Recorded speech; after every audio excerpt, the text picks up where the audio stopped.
is, and she's kind of in the center of those three pictures. She was born in 1899, and she was a metaphysical woman interested in Manly Hall and other teachings.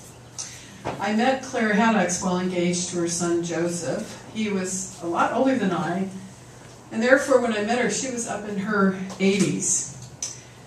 She'd been married to Joe's father for 8 years in Phoenix, Arizona, long ago, before the Great Depression. Both of them were interested in Manly Hall and Edgar Cayce. His father was an Army colonel who had fought with Teddy Roosevelt. Joe was born at the height of the Great Depression, and Claire really loved Joe's father, Romeo Freer Haddocks, that Army colonel. But when the Depression left them both without work, she was forced to take Joe back to her family in New York, and there she went. Interestingly, her family was thought to have come from Austria, but I think it was really Russia. They were supposedly Catholic, but I've always wondered if there was some Judaism mixed in. In any case, the religion she practiced was metaphysical. But sadly, when she returned to Arizona, it was a long separation. Her husband had tragically found someone else. So Claire threw herself into the insurance business to support Joe, and this is long ago when there wasn't daycare, so Joe was left alone a lot in boarding houses until she would come at night. And he had some lifelong issues of being isolated at times due to that. Later, but she was a good mother to him, and many, many years later, when he and I met, very recent to that, her company in Los Angeles, where they went to live, was taken over by another insurance firm, and they asked, who is your best employee? So they said, this is probably the 70s or 80s, Claire Haddocks. And they were going to take her, except her birth year was 1899, and so they didn't take her. And that, sometimes when we lose something we love, like our work that we've used to cover up hurts of our past, like in her case, losing her husband, sometimes those sorrows and resentments can come up. She volunteered to do readings for the blind, but she did become diagnosed with cancer. And finally, she was moved from Los Angeles, and these names are significant to my story, from Hospital of the Good Samaritan to the similar sounding Good Samaritan Hospital in San Jose. And I had background, pretty young man, schooled in Edgar Cayce. I'd never been with someone directly who had ever gotten close to crossing over. One day in the hospital, she told me she had a dream. She said to me clearly, I dreamed I went to that other hospital. She pointed straight upwards. And she described large stone steps. They only let professional people come up, she said, perhaps creating her professionalism with her, equating that with her greater life work. Again, she had really been a pioneer in that industry, but had endured some heartache, Joe's father being the one romantic love of her life.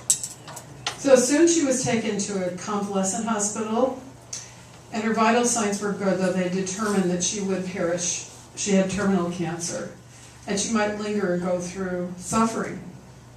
One day visiting, though I never assisted anyone in this way, I had read about things you could say to someone near transition. And I asked the nurses, they said no, her vital signs were good. She would be continuing on a long time with this difficult condition. But I had a feeling, or was guided from spirit while she dozed, to start suggesting the teaching of our church, that our identity, our connection to others, our purpose continue after the transition that we call death. And I said it in a roundabout way, but I said it. And kept, when she would doze, suggesting her real work could exist in a new plane, and that all of us change dimensions at times. That there was light on the other side and she could go toward it. Even though she was a very private, reserved, intellectual person, in that state of half-awareness, wakefulness, she now began to say things that were very intuitive. Because our conscious mind is freed sometimes when we go through things that inhibit our body and mind, our soul can shine forward. You have a light, she told me. It could be brighter. And that touched me. Her son Joe, soon to become my husband, began to tend to his mother Claire as if she were the baby, dabbing her lips, and after a while I left them to return to my small children. In the depth of night we received a call. Claire Haddocks had passed unexpectedly and very peacefully. Later the doctor, a fundamentalist Christian, exclaimed it was a miracle that she was removed from lengthy suffering, in which her body would have filled with fluids and so forth. He said, Jesus took her. 6 months after her death, I went to Tom Gary's Center for Infinite Growth Church, which met at the Masonic Lodge in Santa Clara. And Reverend Tom would have sensitives and spiritualists during the services, tuning in to loved ones on the other side. Today it was Minister Carolyn Fabish, and she was raised in the Jewish faith. She was a strong medium, so she walked around on the platform. Who wants to receive a message from Spirit? She asked the congregation of 80 people. I was way in the back, and I thought, Joe wasn't with me that day, and I raised my hand, I said, I do. And she said, well, please state the name. Claire Haddocks. So Reverend Carolyn had never heard of Claire Haddocks. Nothing happens by chance. Interesting that the woman who was seeking to bring the message was of the Jewish faith, and I always wondered if she had been a converso, her family, and had some Jewish faith. But nonetheless, back and forth, Carolyn walked. She's thinking, tuning in. This took a while.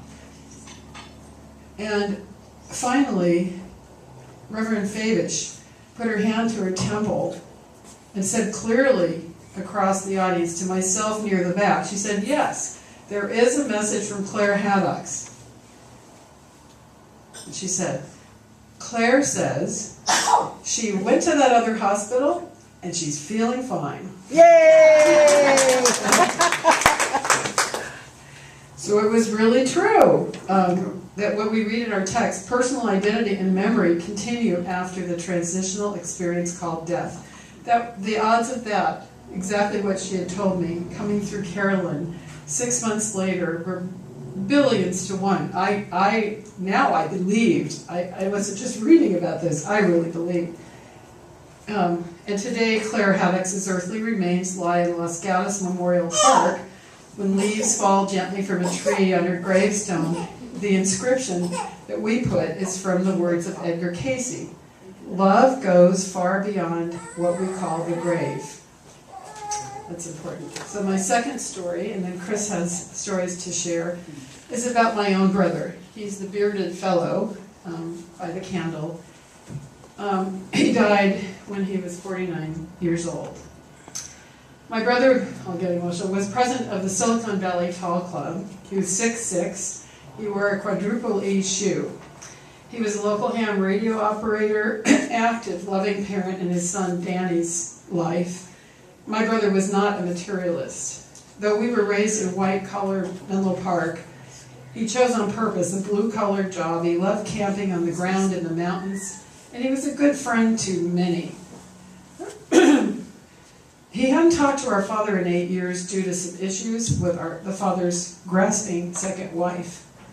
And my sister and I had felt an urge, a very strong urge, as my father's birthday loomed coming up on November 8th of 2004. We kept telling David, you have to call Dad, he's turning 80, it's important you stay in touch, what if something happened to him? And my brother, unbeknownst to us, he's private in lots of ways, did not tell his family at first when he was exposed to meningitis working at the school district.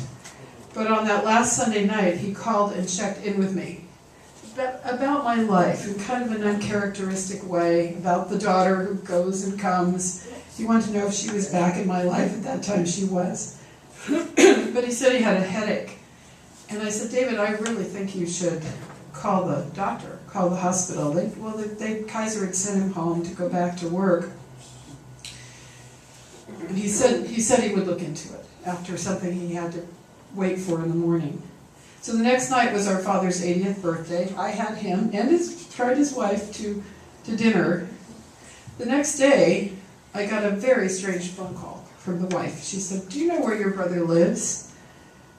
Well, I rushed up the peninsula to tell my father what had come through the lines of this strange call, the shocking news that my 49-year-old brother had made his transition the day before, on my father's birthday. His son, only 17, was too young to identify the body. And when we got there, to his place in Redwood City, I stayed alone with the woman police chaplain after Joe drove my father and them back to his house. And I was uncertain whether to go in. I didn't know what kind of meningitis it had been. When the chaplain left, Spirit seemed to tell me to ask for some water and salt from the neighbor next door to try to bless his body and to pray. I even found some flower petals and cast them over his remains, but then I left quickly. After several times of prayer like this, I just stepped outside his door again, and a great flock of birds swirled and went off in the direction of his favorite camping site in the mountains. And at last, when the mortuary station wagon came and loaded his body, I'd asked them if I could see him. They said, "You might not want to." He'd lain there a long time. But I touched his heel, and I was watching them as they were getting ready to drive away. And I heard him to my left, and he said, "Do I go with them or do I go with you?" I said, "David, I think you should come with me." So we, driving up the peninsula by myself, I came off Highway 85 at my turn for Union Avenue where I live, and I had my wise women's group in my house that night, and Reverend Patricia, a longtime friend, was there. I rushed in a little bit late, and all I said is that, that something had happened to me today that was traumatic. My brother had passed. But before actually I got to the house, making that turn on Union, again I heard my brother, inwardly and yet to the side of me one more time, and he said, "I will always be with you." And I thought, is that something I want to feel? Our parents had divorced. We cared for each other. We didn't always see each other. Some weeks and months could go by. But I heard that. Well, was this my imagination? So I went through the class and the material, and at the end we practiced intuitive readings. And so Reverend Patty was to read for me when we paired up. And she held my hands and she looked into my eyes. She said simply, "I'm picking up a message for you from your brother." And I said, "Well, what is it?" I was still in a shade of shock. And she said, "I'll always be with you." So chills ran up my back. Tears of joy came in my eyes, and I had that deep sigh. I was consoled because my brother had come through to me. He came through just one more time, just before his burial, which was to be up on the Skylon near my mother, above Menlo Park, up in the hills. And I had the good fortune to I asked to do my brother's interment service. But the minister from the very large Menlo Park Presbyterian Church we had grown up in was going to do the memorial, and he came rushing up too, because I'm sure he heard someone metaphysical was doing the service. And so I had to get out of the car in the fog and race to make sure I was the one that could do my brother's interment. But just before Joe and I drove into the cemetery, one more time David seemed beside me. He asked me, was he going in that ground? He wanted to know. No, I told him with my thoughts, that his remains were like outer clothes he had shed, that he remained. So that's when I got out of the car and raced the minister through the fog, and I got to do the interment. Yay! From our book. And then his friends, it was supposed to be very private. My father came, the wife who had been challenging didn't come. We didn't invite, my sister didn't invite, thought it would be very private, small, but people had heard about it, and all the ham radio operators and all the Shawl Club people and everybody were crowding, and in the end one of the CB radio operators put an antenna into the grave so that they could still communicate from the other side. But I knew my brother already had communicated. We didn't even need the antenna. So I just want to close my part of the talk by saying to you, this portion anyway, can we say together what Edgar Casey said, love goes far beyond what we call the grave. Love goes far beyond what we call the grave. Thank you. Yeah.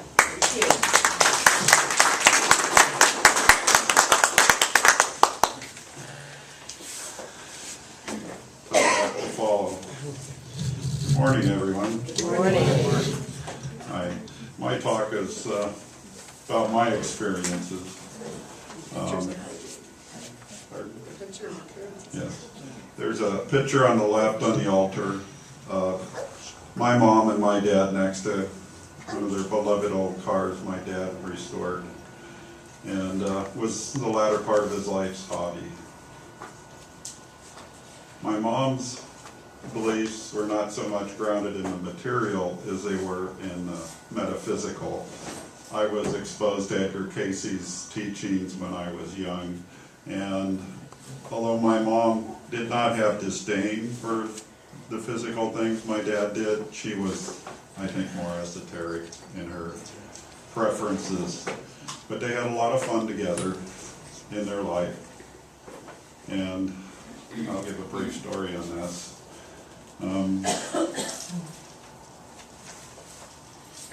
Joy Hanson married Paul Miller in Hamilton, Ohio during the war years. My mother was the third daughter of Ethel and Hildred Hanson, and Joy was a student of the Jewish Nursing School of Hamilton, Ohio. My father, Paul, was raised during the Depression, and he carried that consciousness with him throughout his life. Waste not, want not. He crafted things with his own hands out of junk. And he treasured small tokens of paper scraps that he got from the local paper mill. Later, when he got one of his first jobs, and he started buying milk to supplement the food the family had, he found he grew several more inches. At his uncle's car dealership, he mastered mechanics of cars, still tangible things. And they burned used motor oil from the cars to stay warm in the cold winters. When the war broke out, he was sent to Southern California to train on aircraft, the engines at Airco Company, and then the airframes at Lockheed in Burbank.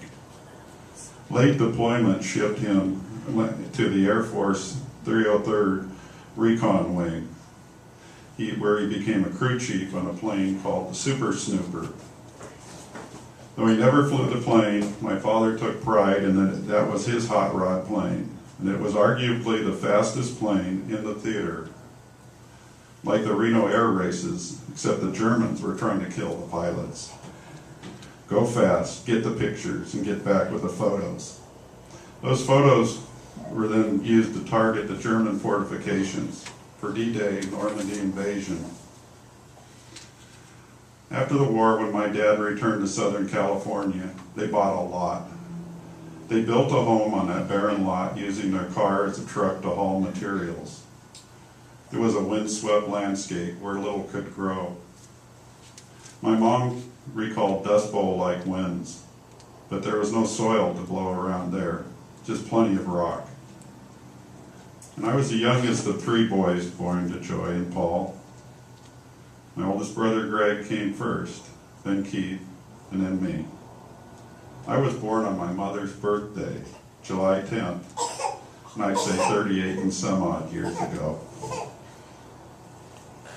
I used to be teased about being her present if I was misbehaving. And being the youngest of three boys, I was always looking up to my older brothers and wearing their hand-me-downs. And my brother Greg, who was just recently in the prayer circle for a triple bypass, he was the first one to go into the service. And Greg was drafted into the Army during the Vietnam years. He has been the model of physical health for decades. He's always taking care of himself. including riding 26 miles each weekend up a mountain on his bike. And recently he noticed that he was short on bread. And he pushed the doctors for more tests. And it was found that he had a blockage of 70% on the widowmaker side. And they gave him a triple bypass. And we had been talking previously about the significance of Memorial Day. My mother passed away of breast cancer in 1995, 20 years ago this Memorial weekend. She apologized on her deathbed for raising us boys to be too trusting. And after she passed, that night she came to me to ensure that I knew everything was all right. She took me out of my body and across the universe. Unbound by physical bodies, she whisked me beyond earthly bounds to see astonishing sights. Later, when I saw pictures from the Hubble telescope, I realized that I had been there previously. To know that we are much more than these earthly atoms, our physical bodies that we're bound to. We're collected by the spirit energy of our auras. And it puts a different perspective on our life on earth. There is much more than what we have here. That we are only spirit bound into this flesh. It makes transcendent philosophy easier to live. My father lived on to be 94 years old in good health. 96. Still driving his beloved classic cars. My dad had his identity in what he crafted with his hands. You could say he was an early adapter. First to cars and then radio. They were the apple of his day. A proud craftsman, he put pride into every project he was in charge of. His aircraft work gave way to aerospace. From Echo 1, reflected Mylar Blend to the Ranger spacecraft on the moon, through the Voyager satellites, then to his retirement and his beloved car restorations.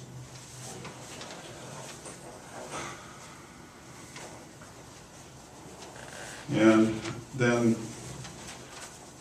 when my dad was on his deathbed, he was transferred to the VA hospital, and he seemed resistant to go. And trying to be spiritually guiding him through his time of transition, I realized he kept saying he had something left to do, and he wasn't sure what it was. But he kept describing a house, a building on the other side that mimicked our parents' home. But he said it was in reverse, and it wasn't quite the same. But he had this project that he wanted to finish before he let go of his body. And I had to explain to him that, I said, Dad, in terms that he could understand, Dad, think of your body as the launch vehicle, a rocket that is lifting your spirit up. And when its job is done, it releases the satellite. It releases your spirit. Your body's job is done, you release it and let it go, and your spirit will go on to the other side. This was a little beyond his Catholic upbringing and belief. But hours later that night, my father transitioned to the other side. And his Memorial weekend comes around, and my brother has his heart irregularities coming up. It's the 20th anniversary of my mother's passing on Memorial weekend. And I was trying to tie this in. My brother was a vet in Vietnam. But Memorial weekend has such a significance for our family. And after my father transitioned, Rev Lynn and myself, we went to my parents' house.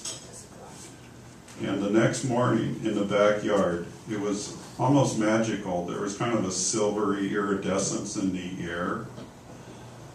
And it was quiet except for the birds chirping in the yard. And then out of nowhere comes this sound, one song. It was just so crystal clear. It was La Vie en Rose by Edith Piaf. And it was so fabulous. The sound was so true. It's like somebody had some huge stereo system. Just one song, played through, and it ended. Nothing else. And then it was back to nature. I knew then that my mother was with my father and that they were happy and together and settled. And now my brother has been kind of drifting around and visiting. He's still in the hospital under medication and that. And I've sensed him visiting us and traveling around outside of his body. I think he's not quite as used to that as others might be. And so it's been rather interesting, some of the feelings and expressions that have come across. And when it's time, I plan on visiting him and talking farther. I think I'm going to give him one of our UCM handbooks, and I think he might finally be ready for it. But there is so much more than what we are physically bound to here. And especially when times are tough, and we're having struggles and strife, it helps me a lot to keep the big picture in mind, that we are only held together by our auras. And it is written in our books by Dr. Fitzgerald and others, Edgar Casey. The best thing that we can do while we are here is to try to make the world a better place. And I am deeply humbled by that and by the support that I've gotten from everybody here in becoming a minister. And I hope I live up to that task and can share and help uplift other people. If they've stumbled, help them rise up. And to know that we're not always physically bound by our bodies in our struggles, and to look beyond. And thank you very much.